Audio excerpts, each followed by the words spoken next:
Hi everybody and welcome back. Thanks for being here once again for our live stream.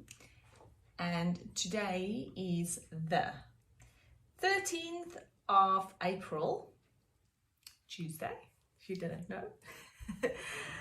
And I will be telling you a bit about what books have I authored or co-authored.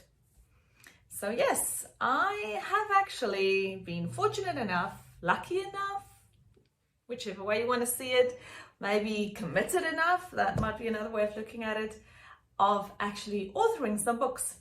And I'd love to share those with you. But before I do that, I just wanted to do a shout out to everybody else whose birthday it is today. I say everybody else because I've just had a look online to see who the famous people are that have their birthdays today. And some interesting ones are Guy Fawkes. Now, if you don't know who Guy Fawkes is he's the guy who basically invented fireworks. And so it's his birthday today. I mean, what was the year? It's been like forever. 1570. That is when he was born. So he apparently he was convicted in the gunpowder plot to blow up the British Parliament in England. No, British Parliament, obviously that's in England, but yes. So Guy Fawkes' birthday today, and then also Sir Thomas Jefferson. He was born in 1743, the third president of the United States. So I say sir, it's probably everybody is sir, every man or mister. And he was the third US president. So congrats on Thomas Jefferson for his anniversary, his birthday today. Then another person, there's obviously lots of people who have their birthdays today, but another famous one that I liked was Robert Watson Watt in 1892. And as you can take from the surname, he was the developer of radar and radio direction finding. So he was born in World War II. No, sorry, he was the physicist and developer of the radar and radio direction finding in World War II, born in 1892 and passed away in 1973.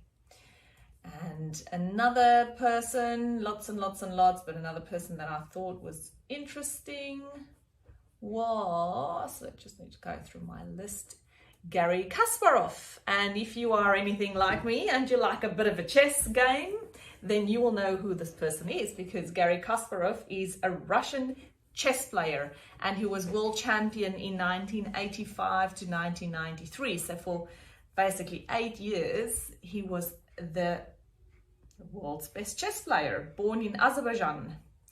So he was born in 1963. And those are the ones I wanted to highlight to you today, which among hundreds of other people, or thousands of other people, I guess, whose birthday it is today. And again, if it's yours, happy birthday! Ching ching! I don't even have something to celebrate with in terms of a drink, but I hope you do. And I hope as part of your fun day, you are watching my fun series of Get to Know You, or Get to Know Me, Chamonix. Right, to get into the topic of today, I have 4 books that I would like to share with you that I have actually either authored myself or co-authored. And the first one was in 19. Oh, I'm so old. I start with the 19s when I talk about the year. But I actually wanted to say 2006, so I should have said 2006. And this was my first book that I authored. It's got a dent in here because it was squished in my bookcase, basically. But it's got my name on there, Chamonix Smalberger, which is my maiden name, if you didn't know. And the book's titled, Effect of Playing Speed on Levels of Information that are Extracted from a Complex Dynamic Visualization. And at Curtin University, this was my master's thesis of my second master's degree that I did. My first master's degree was a coursework, master's by coursework, so I didn't do research in that one, or not a big piece of research, just a small piece. And then my second master's degree was this chap here. So that was my first book. So academic one. Essentially what it meant, effects of flying speed on levels of information extracted from a complex dynamic visualization, is what I did is I took the kangaroo, of course, because, you know, I'm in Australia, so why wouldn't I take a kangaroo? Hey, talking about which, I'm assuming you have met my two friends over my shoulder here. I haven't actually given their names yet. How about you guys pop some names in the comments below, like ideas of what we can call them. But obviously, kookaburra, kangaroo, two of Australian icons. So I love them. It's just like compared to, or is a type of visvanger, fish eagle? How do you call it? Yeah, visvanger. So that one and that one, what would you suggest we call them? Because I was thinking we should give them a name. Each, obviously their own name. Okay, so back to what this book was about, and it looks like that. Yay, it's got about, I don't have to say about. It's got exactly 70 pages. 70 or 71 pages, anyway. And it looks like a typical thesis inside, though. So it's got nice little pictures that I can show you. So I took the kangaroo and essentially I analyzed the hop of the kangaroo. So I had to make this plastic model. Well, it's a two-dimensional plastic model, shall I say, because it's flat. I took plastic, hard, like paper, not paper, but you know, hard film kind of plastic, and I chopped it up, and then I put little pegs in those corners, and I made the shape of a kangaroo. So this kangaroo could move, the leg could swivel, the little ankle, the foot, the tail could go up and down, and the head and the arms. So it was a movable object. And what I did is I asked my group of people who kindly helped me do the study to basically watch a movie. It was a few seconds, can't remember, maybe half a minute or so of a movie at different speeds. And then I actually checked them before the movie, the video, asking them if they can show me with this little kangaroo model what they think, how a kangaroo jumps, you know, what the movements are of each body part. Then I'd play them this short video of a kangaroo that jumps. And then I would ask them the same question afterwards, again, in showing me how the kangaroo jumps. Trying to ascertain, of course, how much they've learned from what they knew before to, once they've watched the video, what they knew after about how a kangaroo jumps. And I played this to them at different speeds of the kangaroo jumping. So the first video was a slow version, and then a medium version, and then a fast version. And essentially measuring the difference between their pre-existing knowledge and their knowledge, post-existing knowledge, or knowledge that they had after they'd watched the video. And then determined, as you would think, that the kangaroo that was played at a slower hopping speed was a better recollection rate than the people who watched the faster hopping kangaroo. And obviously the fastest one was the worst recollection that they had. And it basically proved the point that if you have a complex, in other words, lots of pieces or lots of bits to it, it's not a simple thing, complex, visual, something you can see, dynamic visualization, so complex dynamic visualization, so something that moves, that's complex, which was my kangaroo.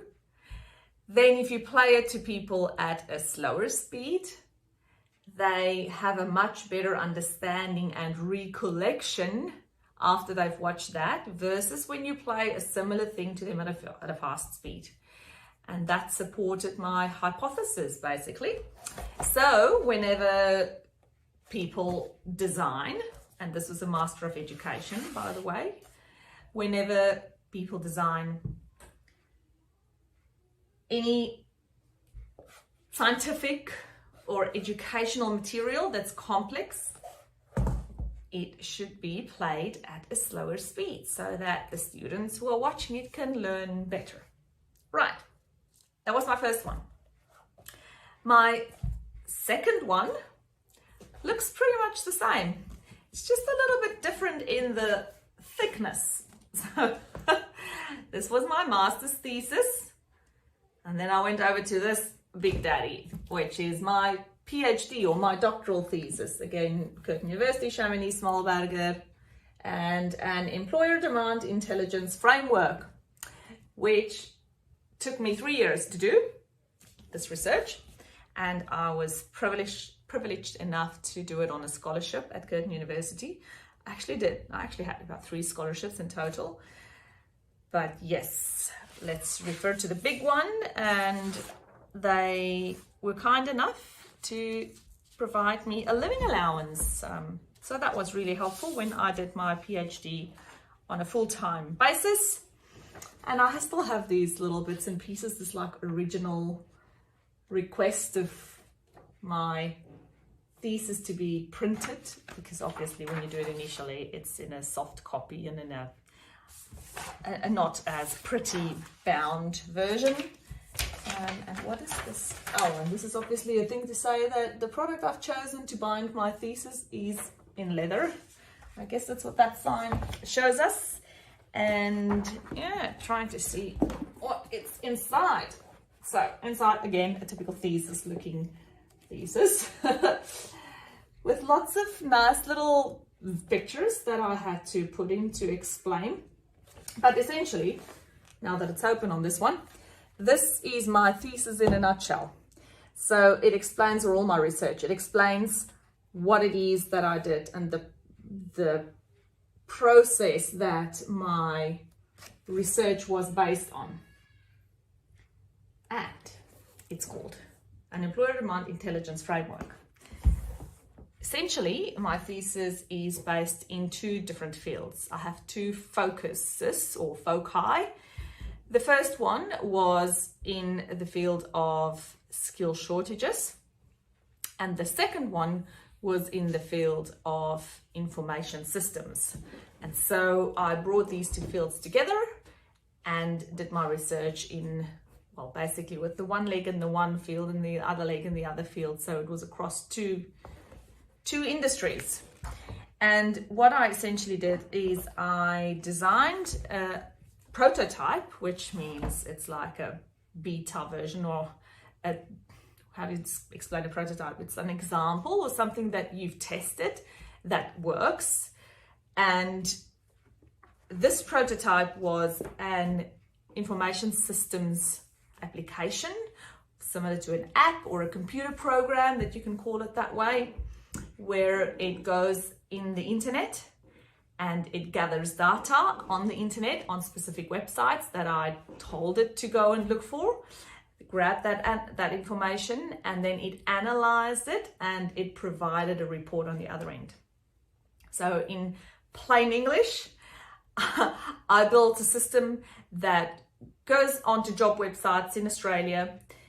It analyzes information about jobs that have been posted on Australian job websites, and then it comes out with a report that tells us which skills are in shortage in Australia.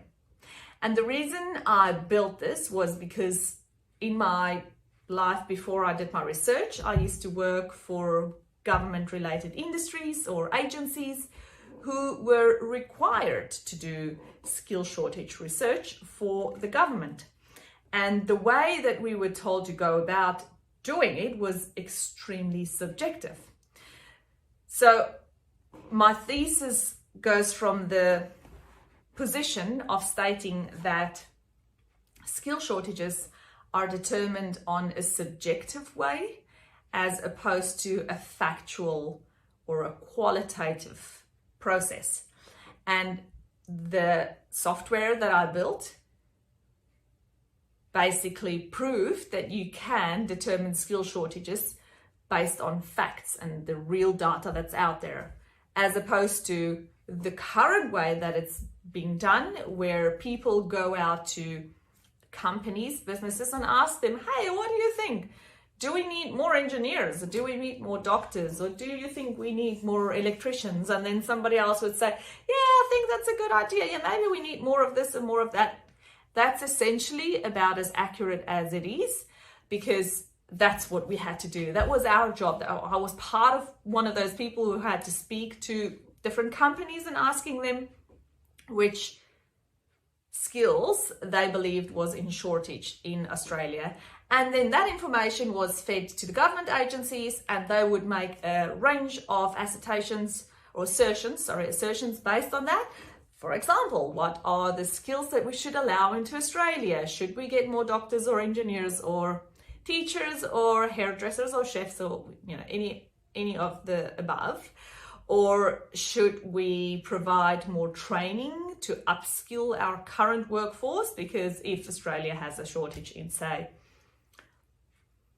people who do bricklaying, brickies as we call them here, then essentially the government should put a training system in place, apprentice program, which we did lots of, and train more bricklayers in Australia, so that Australia does not have a shortage of bricklayers. This is just an example.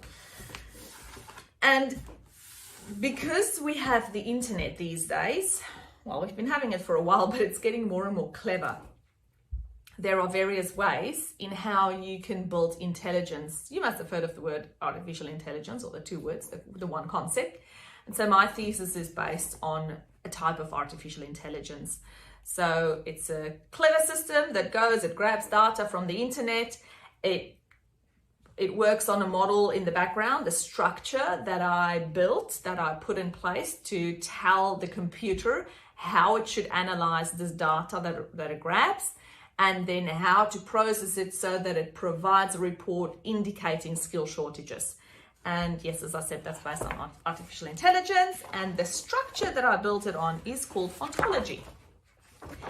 Now, you will all know these days our computers are so clever that you can say to Siri or Google or whoever you're using, and I don't want to say it now, because if I say hey and that name, then all my devices in this room will start living and talking back to us, essentially.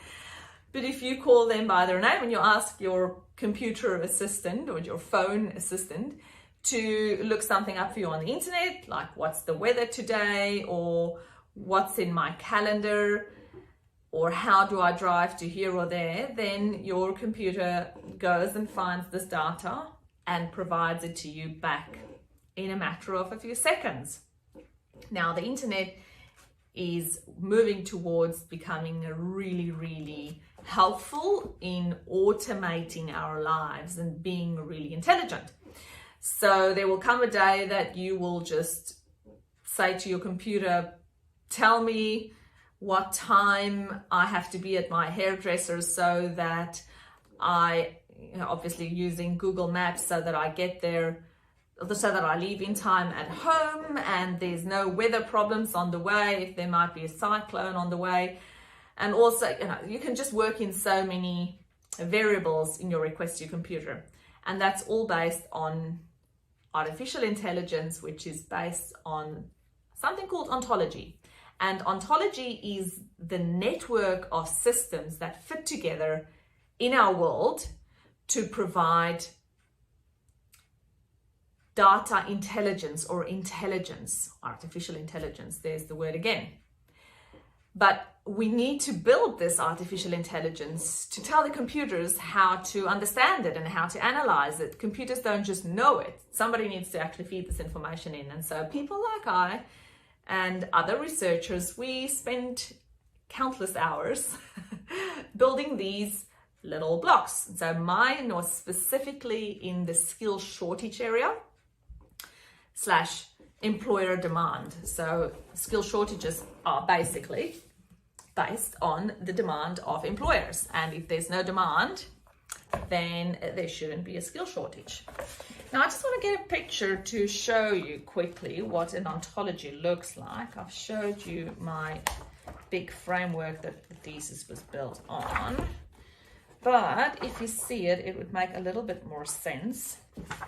This is what and it would look quite different now because this is 2013 that I finished my thesis, and obviously 2021. So it's been a few years, and the tools that people would use these days to build their ontologies with would have obviously evolved a little bit, but that's what it looks like. And it's sort of like a brain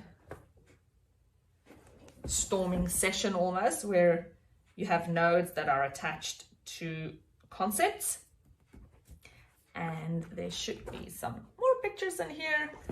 This is a little map of Australia, obviously, and that's what we use to determine which areas are remote and not remote, because depending on where in Australia the job is advertised, that would indicate whether it's a skill shortage or not, because obviously it's easier to get people to fill vacancies in the CBD or the metro areas versus filling those vacancies in the regional areas. And so that was taken into consideration as well for my thesis. And again, I'm still looking for another nice, oh, here you go. So this is a nice little graph, and it's an ontograph that presents the requirements in the specific study that I did, and I actually based mine on nurses. So I looked at the kinds of nurses that are in demand in Australia. So you have a concept in the middle, and then you've got all these little factors that stem off that concept in the middle. And an ontology basically is heaps and heaps of those things that fit into each other to tell the computer how to understand what it is that you are building and how things fit together. So it's basically brain maps of any concept that you can think of. You can make an ontology about anything. You can make an ontology. It's almost like a process or operating procedure, how things fit together. And you could have it in anything. Like I can do an ontology about paging through, because this is essentially what I'm doing now, is I'm paging through my thesis because I'm trying to find some more nice, pretty looking pictures that I can show you to explain the process a little bit more for those who were interested in it. But yeah, I did this and finished in 2013 and had my first baby at the end of that year. Monica was born 22nd of October. I think I submitted my thesis something like the 1st or this, no, it was about a bit later. It was something like the 10th of October. I submitted my thesis, and on the 22nd of October, Monica was born. So yes, I managed to get it in just in time. I definitely did not want to have a baby and still be busy with my thesis, because I always said my thesis was my baby, or my PhD, my studies was my baby, until I had my real baby. So the one had to make place for the other one. You can't, well, except if you have twins, but you can't have two babies at the same time and give them both the required or appropriate attention, in my view. I'm not talking about twins, I'm talking about other kinds of supposed babies, like having a big project and having a real baby, because that's just the really competing demands. Here's another picture of an ontology, one of my ontologies, and this one explains the relationship between midwife and nursing professionals. So all the types of midwives or nurses that you get and how they fit into the greater scheme of the health industry, the medical industry, shall I say. Okay, so that's it. That's my pretty little thesis. And I say little because it's not little. It's got, how many pages did it end up having? 300 and something. 320, I think it seems like. Oh, here's all my big sketches in the back. 320 pages. I still cannot believe that I wrote a book this thick. Whew, it took 3 years. Well, of course, you don't write the thesis for all the 3 years all the time, but yes, you got to do some research, and then you got to go in and do some data collection. First do some academic paper research, and then you design your project, you do the actual project. There are different ways of doing a PhD. Some people do it by asking lots of questions in a survey essentially and analyzing that data. Some people interview people like I did for my master's thesis. It was based on interview plus measuring those movements of the kangaroos. And then for my PhD thesis, it actually involved building a prototype and then testing it and proving that the concept worked. Exciting. It's actually really exciting because even though I did it in 2013, this is the kind of stuff that are only now slowly starting to emerge in the real world. And it just shows you what a lag time there is between when people develop something in research and it actually comes to life on the other end for us people in the real life where we are using it. So yeah, it's about 8 years and it's only just starting to surface in the real life. Okay, then my third book was a chapter. So it wasn't actually the whole book, but it was a chapter in this academic handbook. And this book is called The Impact of Economic Crisis on Education and the Next Generation Workforce. Do you see now why I am doing helping people with skill shortages and moving to Australia? Because that's what I did my major research in. So in this instance, for this book, myself and some co-authors wrote chapter 9 of this book. So you can see it up here. It says chapter 9, can you see it there? Ontology-based intelligent system for online employer demand analysis. And Sharonita Blanche, Pornput Wangtongtam, she was my research professor for my thesis, and Boris Villazon Terrazas, he was my co-research professor, and he's in Spain. She's obviously in Australia. And she's Thai originally, so she was my PhD professor. I loved having her as my supervisor, and then Boris was my remote supervisor. And we wrote chapter 9 of this book. Should actually open it, page 185. 185. So it's a good feeling once you write a book and it gets published, and oh, there you go. That's a nice... So there I'm actually in a Chamonix Blanche and not Chamonix Smallberger, which is my maiden name. Chapter 9, yeah. So that was the third book or chapter that I authored or co-authored. And then the fourth one was this book. And this one was the whole book. So we were 4 authors of this book. David Forbes, Dr. David Forbes, Dr. Pornput Wangtongtam, Dr. Shamanita Blanche, and now Dr. Utsani Pakditrakulwang. I assume Utsani has now completed her PhD, but at this stage she was just in her first year, I believe, of doing her PhD. And so in the meantime, which has been a few years, she would have completed her studies. So we authored this whole book, and it's part of a series called Studies in Systems, Decision and Control. So there it's at the top, it shows you it's part of, it's part of this range of books. And it was really pleasant to finally hold in my hands a whole book, a real book that's being, Springer Link, that's being sold online to whoever wants to buy it. And it's been a while since I checked, but I actually get like annual updates on how many people still purchase this book. And that's a good feeling. So yeah, lots of hard work that went into doing all this research and something to show for it, I guess. Do I spend my time reading my books? No, of course I don't spend my time reading my books. I know what's in them, and I spent a lot of time writing it, obviously along with the other co-authors in some of the other books.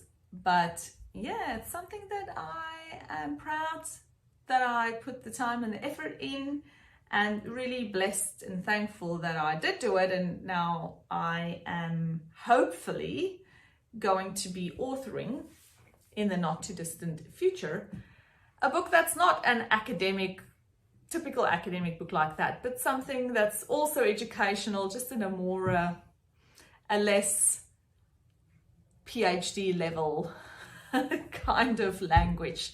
So more everyday language that people can understand. I love creating things. I love using my brain.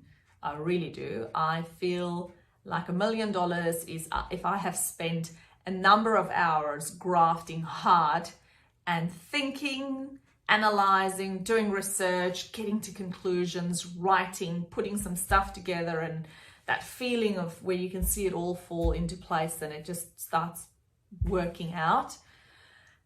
Awesome feeling. Okay, this video has been very long now. I'm live streaming for over 30 minutes now.